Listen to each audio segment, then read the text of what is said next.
Welcome to the Green Lab Futures Talking Social Innovation podcast with your host, me, Scott Douglas. We'll be bringing you the conversations that we are having with industry, education and the community to help us develop and shape our views and understanding on the future roles of social innovation. We hope you enjoy.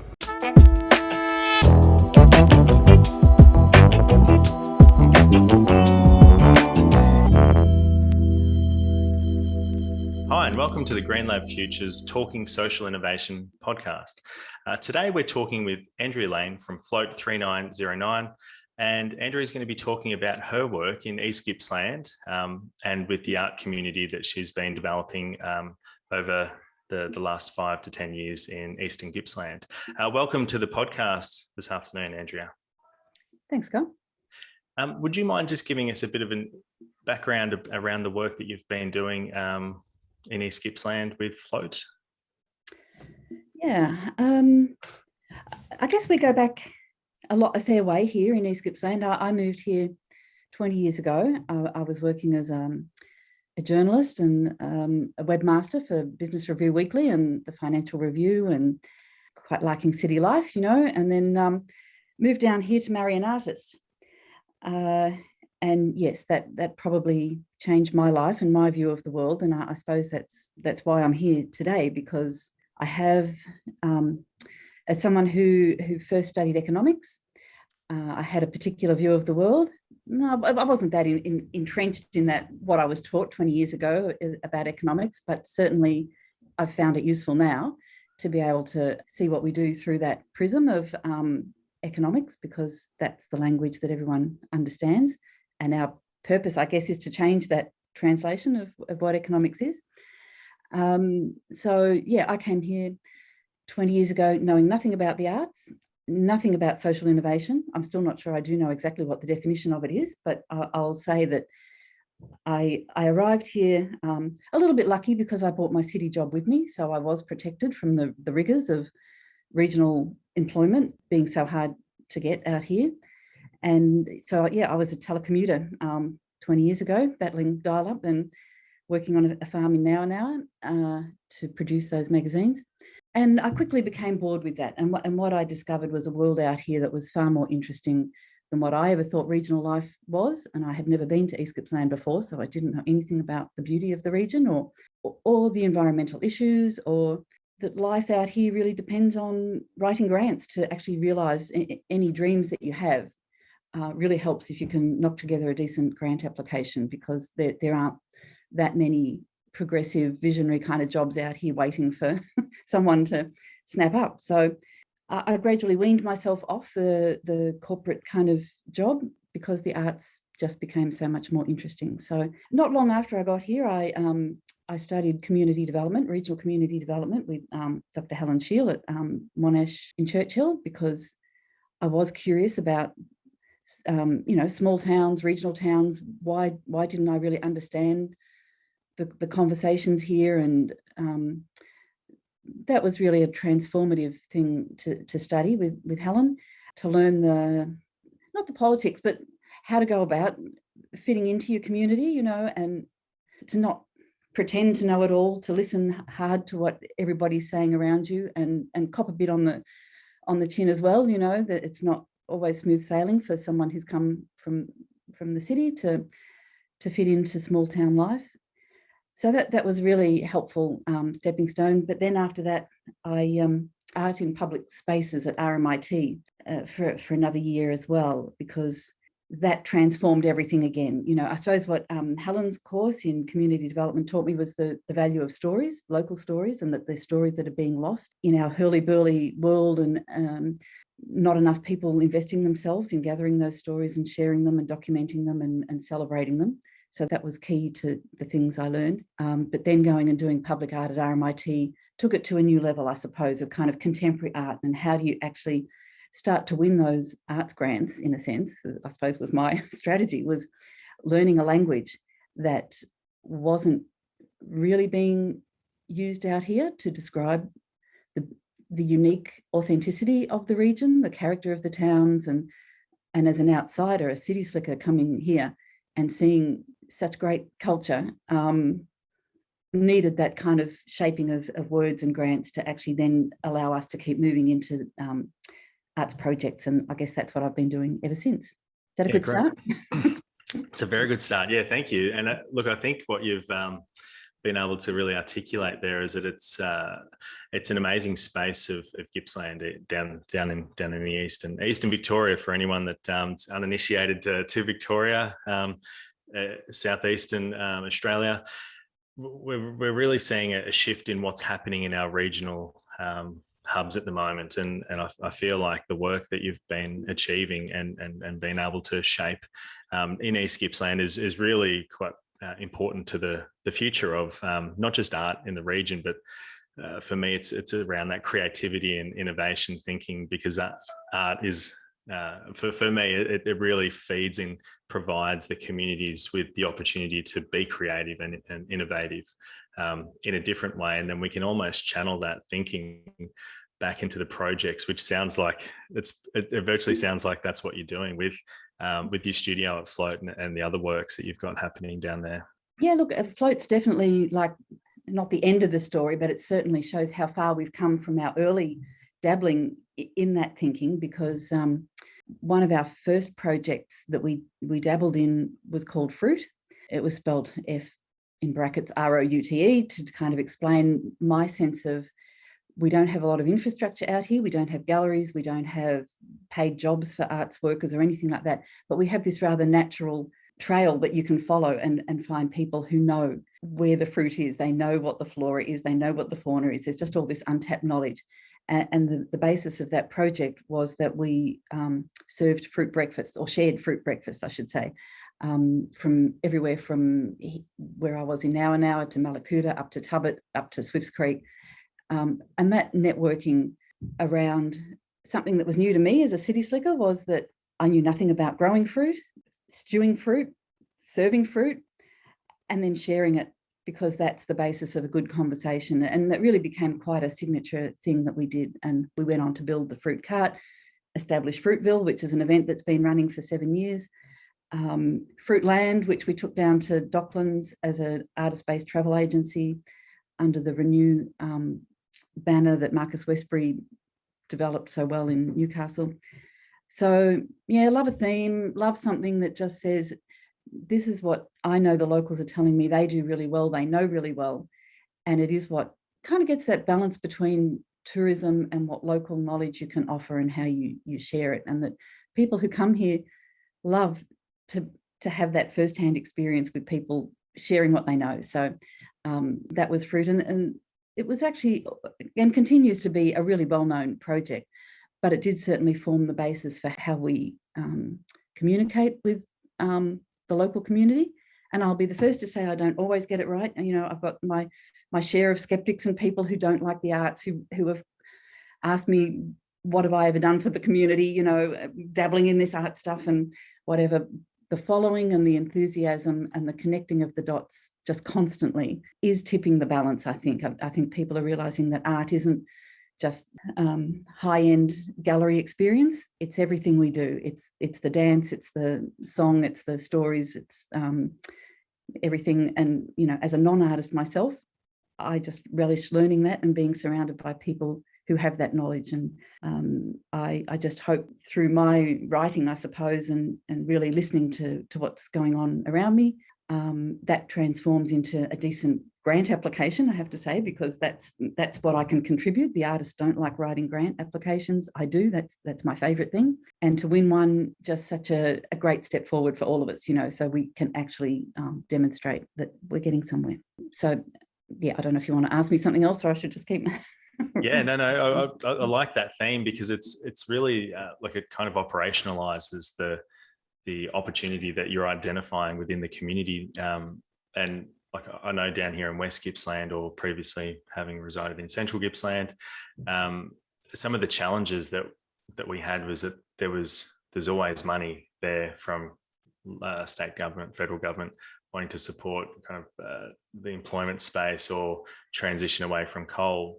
And then from what I've seen, I could be wrong, but it's almost like East Gippsland is totally forgotten And when we've started talking about this emergence of the art space in East Gippsland, it's still like it's a sell every grant that you write to paint that picture or that vision of what that work will achieve and how that will flow on from the previous work, and then what will be achieved when you line all of these projects up against each other. Because when we look at it from that point of view, there's some really amazing stuff that you've been able to achieve in East Gippsland that I look at and think, oh wow, I wish I lived a little bit closer. And I know that West Gippsland isn't that far away, but there's a lot of drive and there's a lot of really positivity about the work that you've been achieving, and operationalizing that. That's a real key to the success, isn't it? Yeah, and I try to think what's the science behind it, and I don't know. I know when someone told me that what we were doing with fruit was called socially engaged art, because she was studying art down in Tasmania. That was a real breakthrough moment for me, because suddenly what we were doing so instinctively actually had a name, actually had a theory, actually had a legitimate place in the art world. And that was quite a breakthrough in terms of being successful at getting grants, because we were visibly responding to what the community did and wanted. So that was really important. We progressed from fruit to get the Small Town Transformation Grant of $350,000 a few years ago, about 2016, I think. And that's the money that allowed us to build the floating art studio, Float, on Lake Tyers. And as you say, it's been a whole new exercise in community engagement, and we do make the rules up as we go, and we take a lot of comfort in saying it doesn't have to be a blockbuster. If our first Tavern Tuesday was only the two of us having a coffee talking about what Float would do next, that was fine. And of course, that just kept growing and growing until we had 30 or 40 people coming to Tavern Tuesday, and from further and further afield. And that's really important when you have an artist want to come and be an artist in residence in your community, because you want to present them with that knowledge, with those stories. You want your local community to hear what that artist is bringing to Float when they come and stay. So that's been a fantastic experience. And certainly the arrival of Dr. Jess Reeves was probably here long before me, but certainly she was working much more in the citizen science field. And suddenly we had places to collaborate around how do we work together to manage the lake, because as artists, we're able to make the story more interesting to lay people, and yet still have all the value of science, and someone like Jess really strategically planning how do we make a real difference to the way lakes are managed, through community driven management of a catchment. So all things that start to become way outside of my sphere are interesting. And I suddenly realized, that's what we were intending to do all along. Everything makes sense in hindsight. I think you go on a bit of a gut feel. You're not too put off by naysayers and barriers and ticking boxes and being too set in your direction, being able to be nimble and say, that one didn't work, quick, what's plan B? And that lack of bureaucracy and connectedness really solves a lot of those problems when you're always operating on the smell of an oily rag out here in projects. We don't have organisations behind us to be a safety net. Everyone volunteers. When we get a grant, that's great. A few people get paid, but basically you know that people have to invest themselves in creating the future that they want from the work that they do. And I know that's a bit of a luxury for some of us to do in our retirement, for me, but that's really about making a new opportunities for a new generation, because if no one carves this future for the arts and the environment while we can, then there's a crazy world that wants to put in rules and limitations on the way communities operate. So we're pretty happy to be doing what we do. And that's a really good, I think, point to continue into the space of social innovation, because I think the conversations that we've been having so far with people in the space, I suppose they haven't been labeling the work as social innovation, yet it is social innovation. And like you mentioned before with the art project, how that was labeled social art. I think for me, I'm finding it really quite important and critical to be labelling this work as social innovation, because we see it across many regional communities across Australia, and people are doing this really powerful work that's connecting communities. It's bringing innovation into the way that we've done things previously. And I suppose what I'm really passionate about is to talk loudly about that work so that we can encourage other communities to be inspired and motivated by the achievements, and to see, wow, that a community over in Portland might be able to build a similar version to a float studio, although Portland's in a totally different land, ocean, it wouldn't work. But it's this kind of inspiration that we find with social innovation, that people can see what others are doing and then sit with those ideas for a minute and then work out what they can do to move forward to spark the community into doing some greater good for future generations. And so with Float, you've been able to achieve a lot of important work there. And I've noticed like the events that you've been running, not just from Float, but over the last couple of months. There's the slipway in Lake's entrance that you've been able to operationalize as well. Yeah, so the Iceworks. The Iceworks, yep. Yeah, so my husband and I actually own the Iceworks, and so we feel lucky to be able to offer that to the community. At the moment, it just loses money, but we're just proving a point, I suppose, that Lake's entrance needs a space like that. And we do it every time we have a gig. The musicians come out and play, the DJ comes and plays, the artworks there. I think we're inching towards a kind of financial sustainability.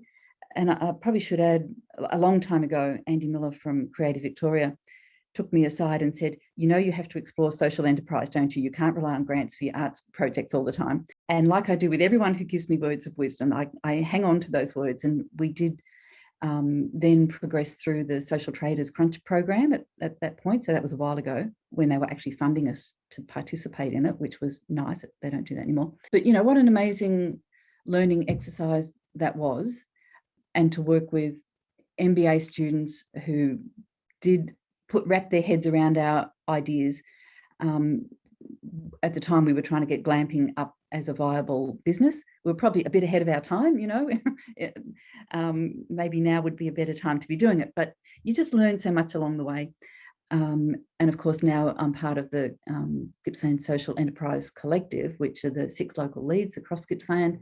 And again, I'm just surrounded by the most passionate progressive thinkers in the region, and some of the smartest, nearly all women, I think, who so committed to that sense of justice, environment. And I love that they encourage me all the time, because I go to all their all of our sessions, and I always have to plead, I don't think about data, I don't think about CRMs, I don't know what a CRM is, I just know what we do, and it keeps working. And I wish people would invest more in what we're demonstrating all the time, rather than so much effort going into how are we going to capture this data, and by the time I'm off the board or whatever, they'll be reinventing another system, I reckon. But I love that people like to think about those things. That's their domain. But this particular collective really values what I bring, and I represent a lot of other people. That most of the artists that I hang out with don't really like meetings. Some of them hate Zooming, but they are the doers. Everything that you see around me is done by the people who just roll up their sleeves and make the work happen. And I think that's a big problem with bureaucracies at the moment. There's a lot of people doing what I do, writing shit, writing reports, planning things, but they treat it as their project, and when they knock off at 5, it's done. All of us out here at Float, it's our life. We're not doing a project. We're not wishing we were at the end of it and quitting what we did. It's just creating opportunities for the next thing, for more people to understand the kinds of, kindness and generosity come a lot into what we're doing. It's, what's being demonstrated at the moment with some of the, I'd say, greedy people around the JobKeeper thing that's happening. That's what really upsets me, when there's so many people working so hard, doing so much good stuff, and that JobKeeper saved a lot of people who needed money, but the ones that are taking more than they needed, really disturbs me. And I guess I like to think that we're, evening out the playing field a little bit. Oh, absolutely. Yeah. Let's not get started on that because Sorry. no, cut all that out. No, that's okay. Like I really struggle to read mainstream news from kind of September through to January, just because of cases like that. But I did want to touch on one of those points that you made about the Gippsland Social Enterprise Collective, because collaboration is a really important part of social innovation, social enterprise, the social procurement strategy framework. And a few of the conversations that I've been really trying to tease out is this more kind of organic, natural social enterprise than the kind of the forced version.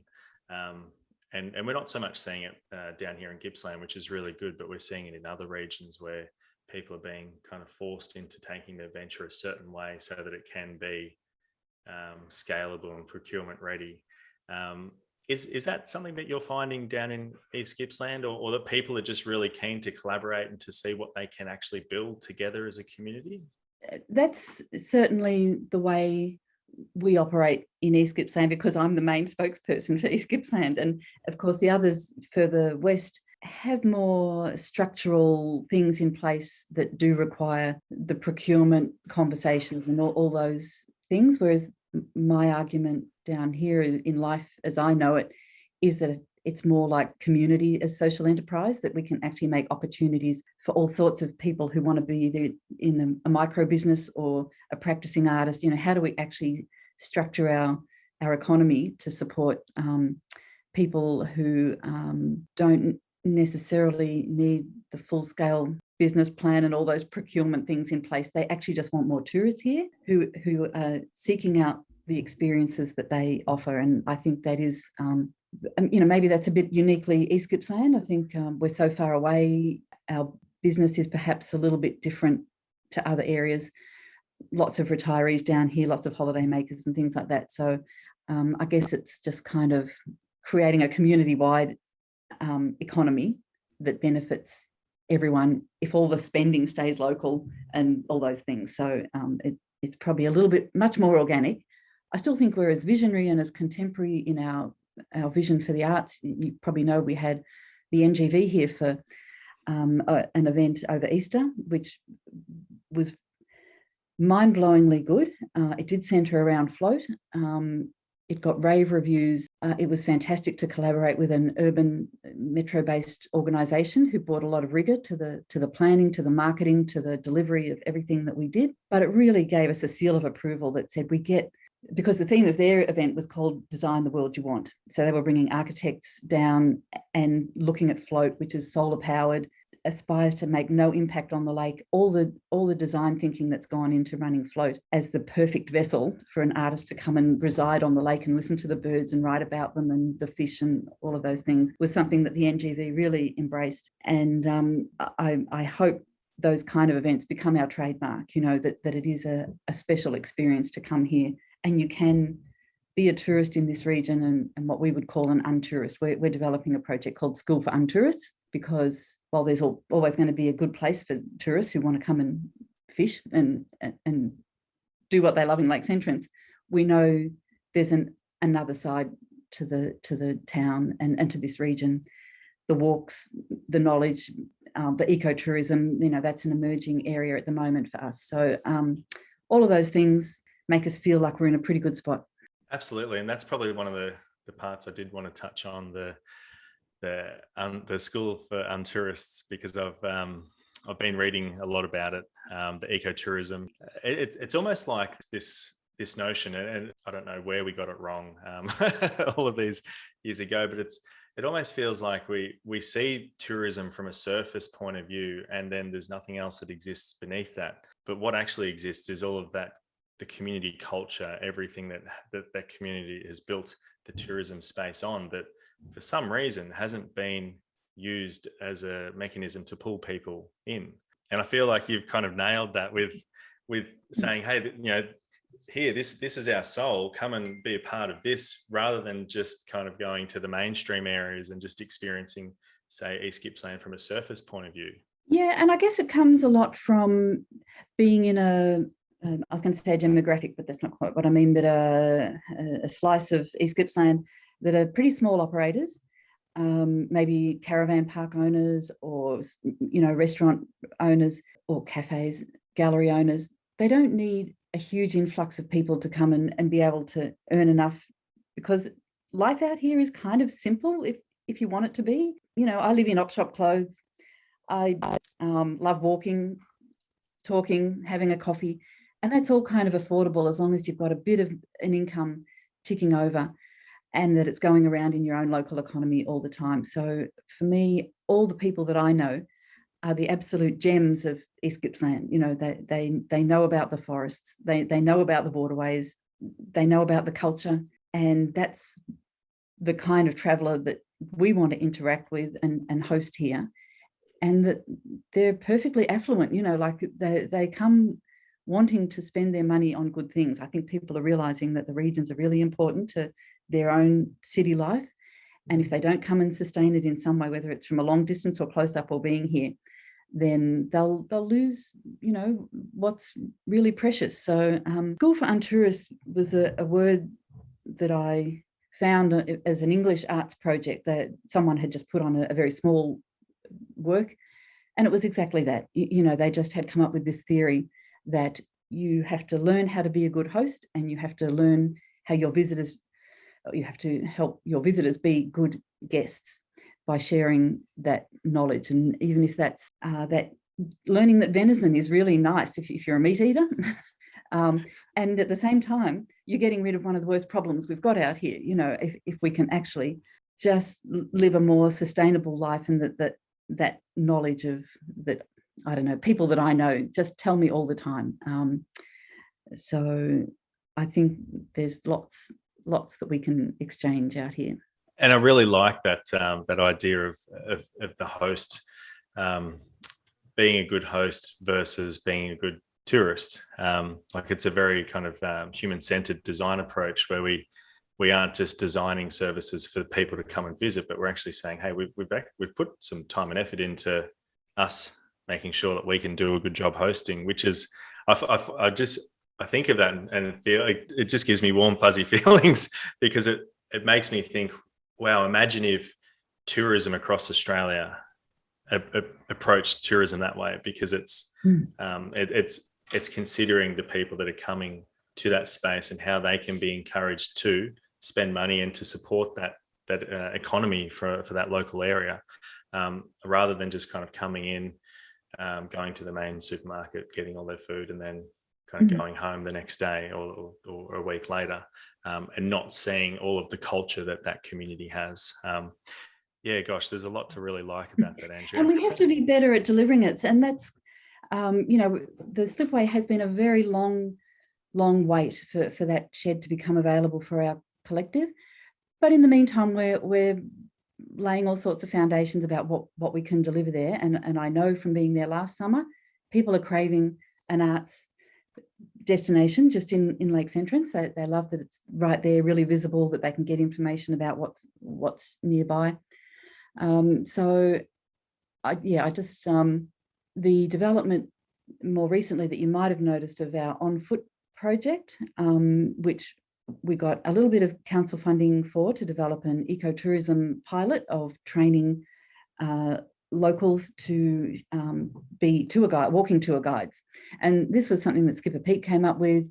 He's one of the few ecotourism operators in Lake's entrance. He mainly does boat tourism, but he was just really conscious of people searching for that experience and that knowledge all the time. So we've developed an idea for an on-foot program, and I'm just rapt to see council are there, Gippsland Ports are there, Marine Mammal Foundation are there. We'll weave artists into the conversation and actually be able to say, once we're at the slipway, we can actually hook you up with people who can show you where these other things are, and talk knowledgeably about the seaweed or about the plants that are used for dyes for your fabric that you might want, or soda fish might cook up as their main course, at the restaurant there. So yeah, and that's a real, bottom-up approach to just saying, what can we do with $5,000? We get lots of buy-in so far, and the only thing that's blown us at the moment, of course, was the last lockdown. We've had to reschedule, but I think the interest is phenomenal for that experience, and will allow us to build a business at Slipway offering those kind of things. And I think I can't help but want to say, so listeners, if you're thinking where you want to go for your next break, I really think you should be looking at Eastern Victoria, East Gippsland, Lakes Entrance, find out how you can get there, and then find out what you can do when you get there, so that it's not just your trip where you jump in the car and it might be 4 or 5 hours. I'm not sure, I haven't driven from Melbourne, but to be able to get there and get a different experience, I think is what people are really seeking right now. They want to get out of the city, and they want to be involved in stuff that's totally different from what they've been involved with in the past, because the past kind of 18 months has been very challenging, difficult for a lot of people in the city, unfortunately. And when they look at an experience, they're looking for different stuff. And gosh, Andrea, I can't help but think that the work that you're doing down there, if we can talk more loudly about it, to try and share that voice and to make it louder, that